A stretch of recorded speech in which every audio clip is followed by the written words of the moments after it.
Between 1347 and 1353, Europe lost up to half its entire population in 6 years.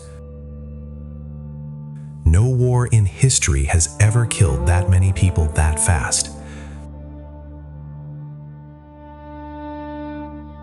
Villages emptied, cities went silent, priests stopped giving last rites, too many bodies. People called it the Great Mortality, the Great Dying. We call it the Black Death.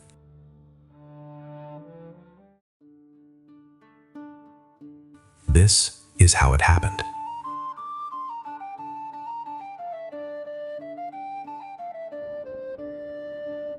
To understand what the plague destroyed, you need to see what it found.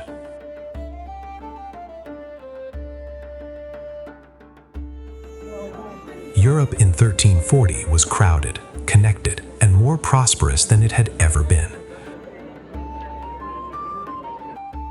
Trade routes linked London to Venice to Constantinople. The world was shrinking.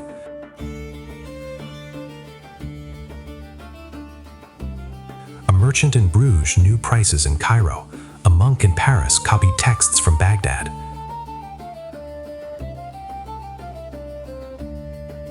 The population had nearly doubled in 2 centuries. Fields were full, markets were loud.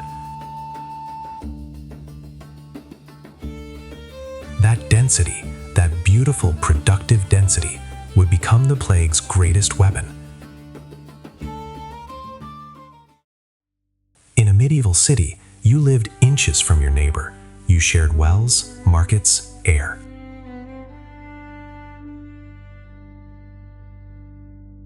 Most people never traveled more than 30 kilometers from where they were born.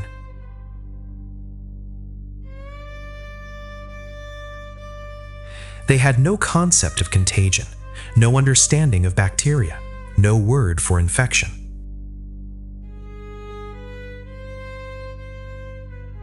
Europe was full of life, and it had no idea what was coming. The plague began far away, in the steppes of Central Asia, around 1338.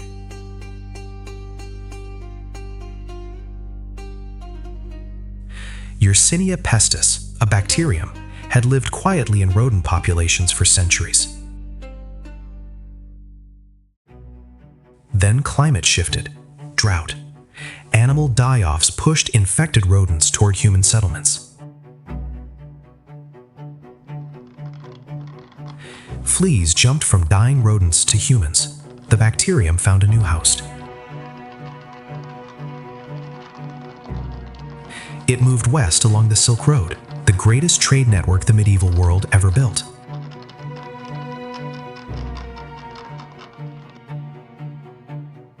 From Central Asia to Persia, from Persia to Crimea, from Crimea to the sea. In 1346, the Mongol army besieging Caffa began to die. Then they did something unimaginable. They catapulted their dead over the walls of Caffa into the city.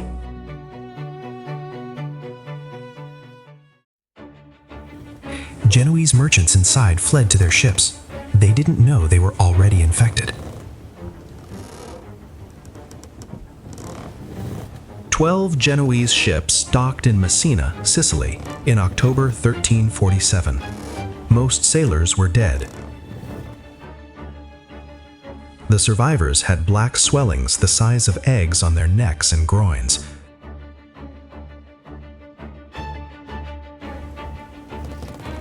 They were ordered out of the harbor immediately. It was already too late.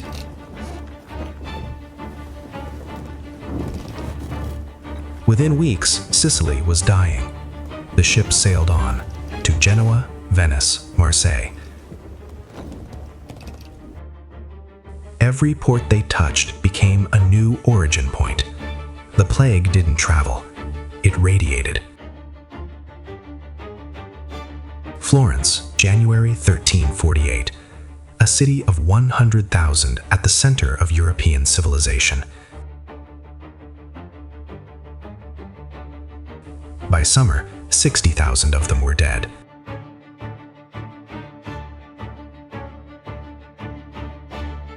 The writer Boccaccio walked Florence in those months. He wrote down what he saw.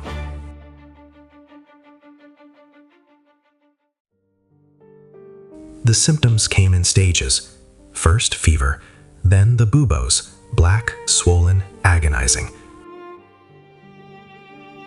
Death followed within 3 to 5 days, sometimes faster.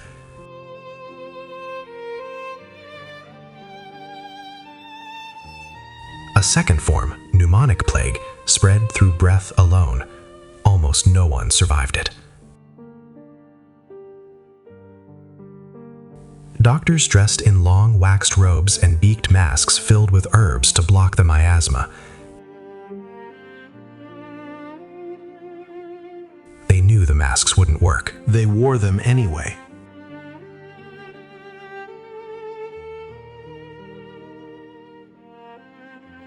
Paris lost half its population. London, a third. Hamburg, nearly 2/3. The plague moved north through France, across the Channel, up into Scandinavia.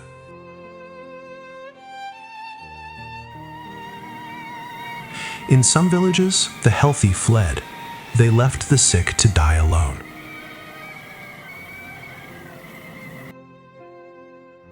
In others, people stayed. Priests stayed. Nuns stayed. Most of them died. The chronicler Giovanni Villani stopped writing mid-sentence. The plague took him before he could finish. Church bells rang constantly. Then they stopped. No one left to ring them.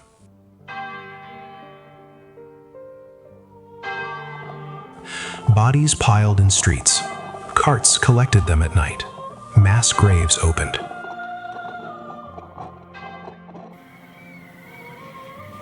One chronicler wrote, "The living were not able to bury the dead."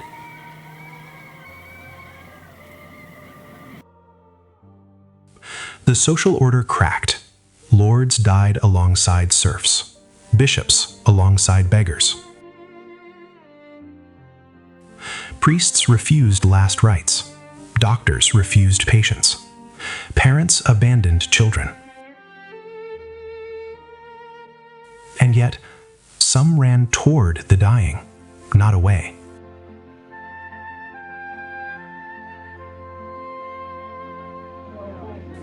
Flagellants marched through German cities, whipping themselves, begging God for mercy. They believed the plague was divine punishment. That suffering might satisfy an angry God.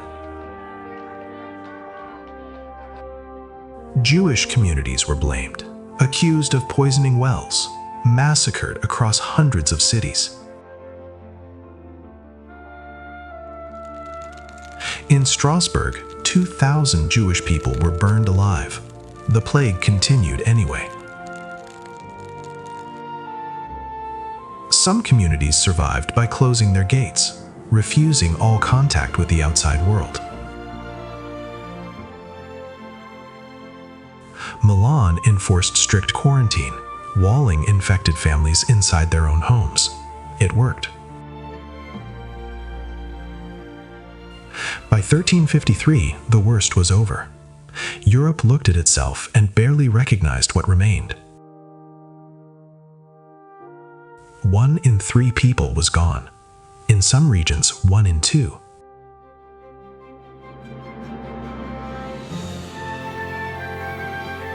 Fields lay unfarmed. Villages stood empty. The silence was the sound of the missing. But something unexpected happened in the aftermath.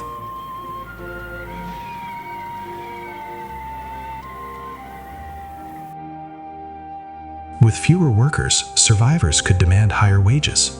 The feudal system began to crack. Lords who once controlled everything suddenly needed their serfs more than the serfs needed them. Art changed. Medicine changed. The church lost moral authority it would never fully recover. The plague accelerated the end of the Middle Ages. Something entirely new was beginning. Some historians argue the Renaissance could not have happened without the Black Death.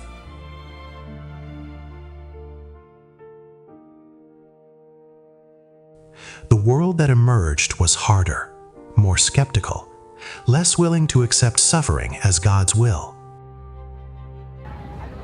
It was, in the most terrible way, a world beginning to grow up.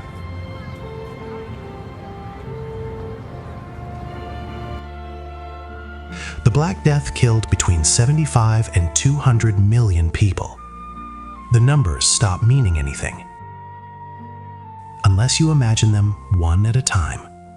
A baker, a child, a nun, a farmer, a chronicler mid-sentence. Subscribe to Brightlore. Which chapter of history should we open next?